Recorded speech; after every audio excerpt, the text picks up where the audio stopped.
We don't even know what they've done to her by now. They tell us she's alive, but in what state? I mean, she's at the FMC Carswell, which is known as the House of Horrors.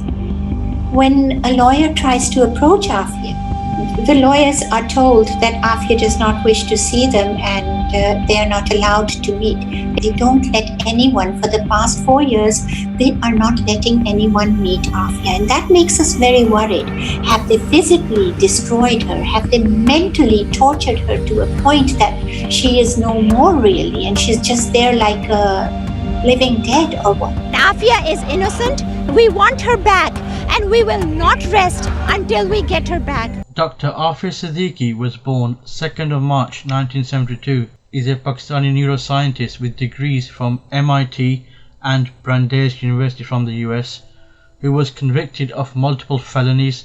She is currently serving an 86-year sentence at the Federal Medical Center, Carswell in Fort Worth, Texas, wrongfully convicted by the US judicial system. She returned to Pakistan for a time following the 9/11 attacks and again in 2003 during the war in Afghanistan. 5 years later, she reappeared in Ghazni, Afghanistan, so was arrested by Afghan police and held for questioning by the FBI. While in custody, Dr. Aafia Siddiqui told the FBI she had gone into hiding, but later disavowed her testimony and stated she had been abducted and imprisoned. Supporters believe she was held captive at Bagram Air Force Base as a ghost prisoner. Charges the US government denies, which placed Dr. Aafia Siddiqui on the FBI Seeking Information terrorism list.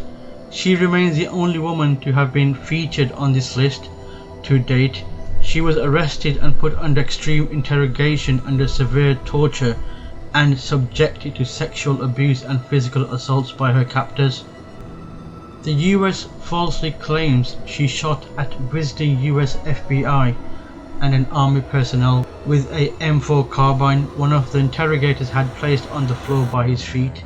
She was shot in the torso with the warrant officer returned fire with a 9mm pistol.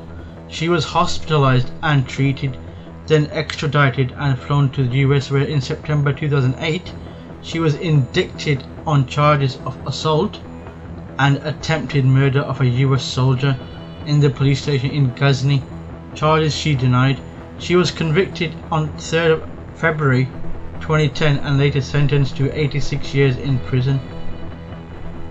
Her case has been called a flashpoint of Pakistani-American tensions and one of the most mysterious in a secret war filled with mysteries and corruption.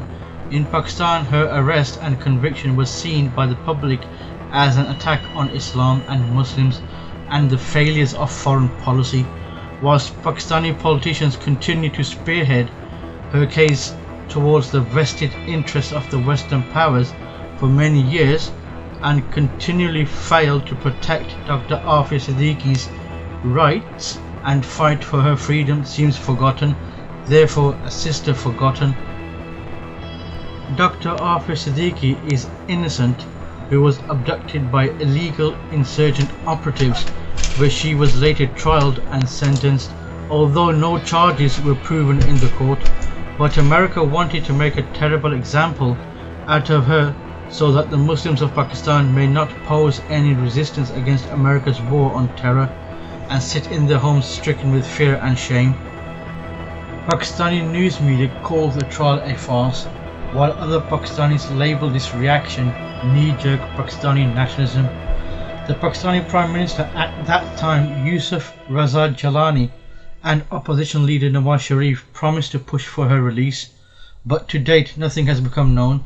Also, following on from the current leadership of the PTI Prime Minister Imran Khan Niazi, the same rhetoric is being displayed, with promises of release, and yet nothing is actively being done about it.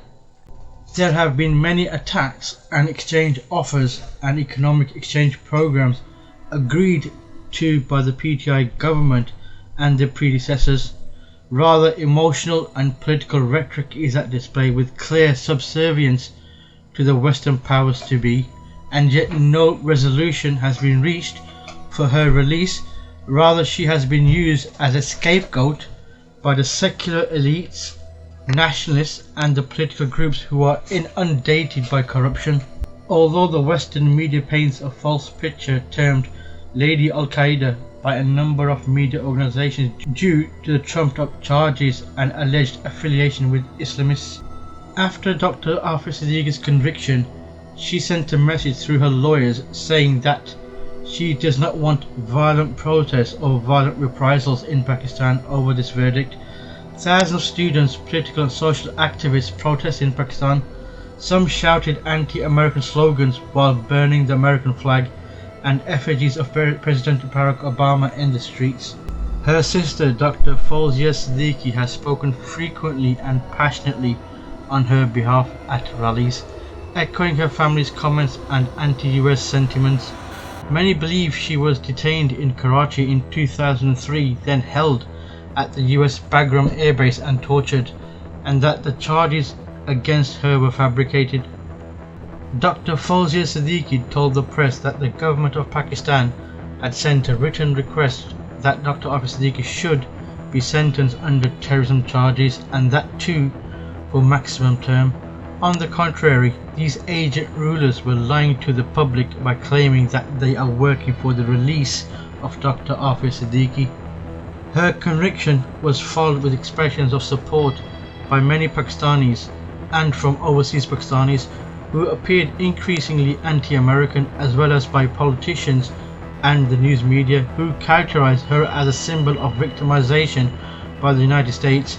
Graffiti "Free Dr. Aafia" appeared even in remote areas of the country. The Pakistani embassy in Washington DC expressed its dismay over the verdict, which followed intense diplomatic and legal efforts on her behalf.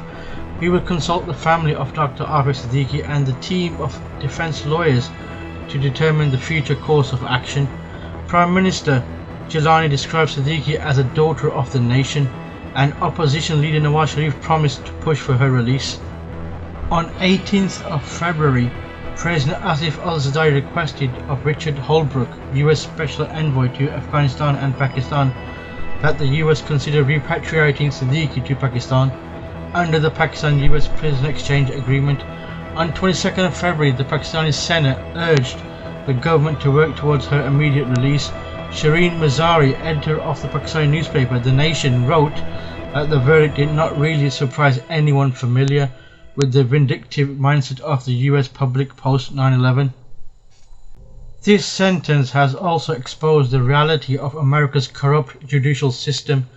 People have realized that democracy can never deliver justice to the minority, whether it is the issue of headscarf in France, the issue of minarets in Switzerland, the insulting the honor of the Prophet, or the torture cells of Guantanamo Bay.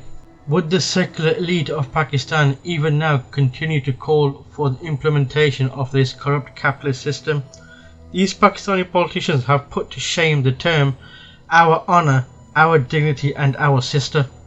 The sister of Dr. Aafia Siddiqui, Dr. Aafia Siddiqui, has correctly represented the emotions of Muslims of Pakistan and the world by publicly holding these corrupt agent rulers of Pakistan responsible and accountable of this unjust decision.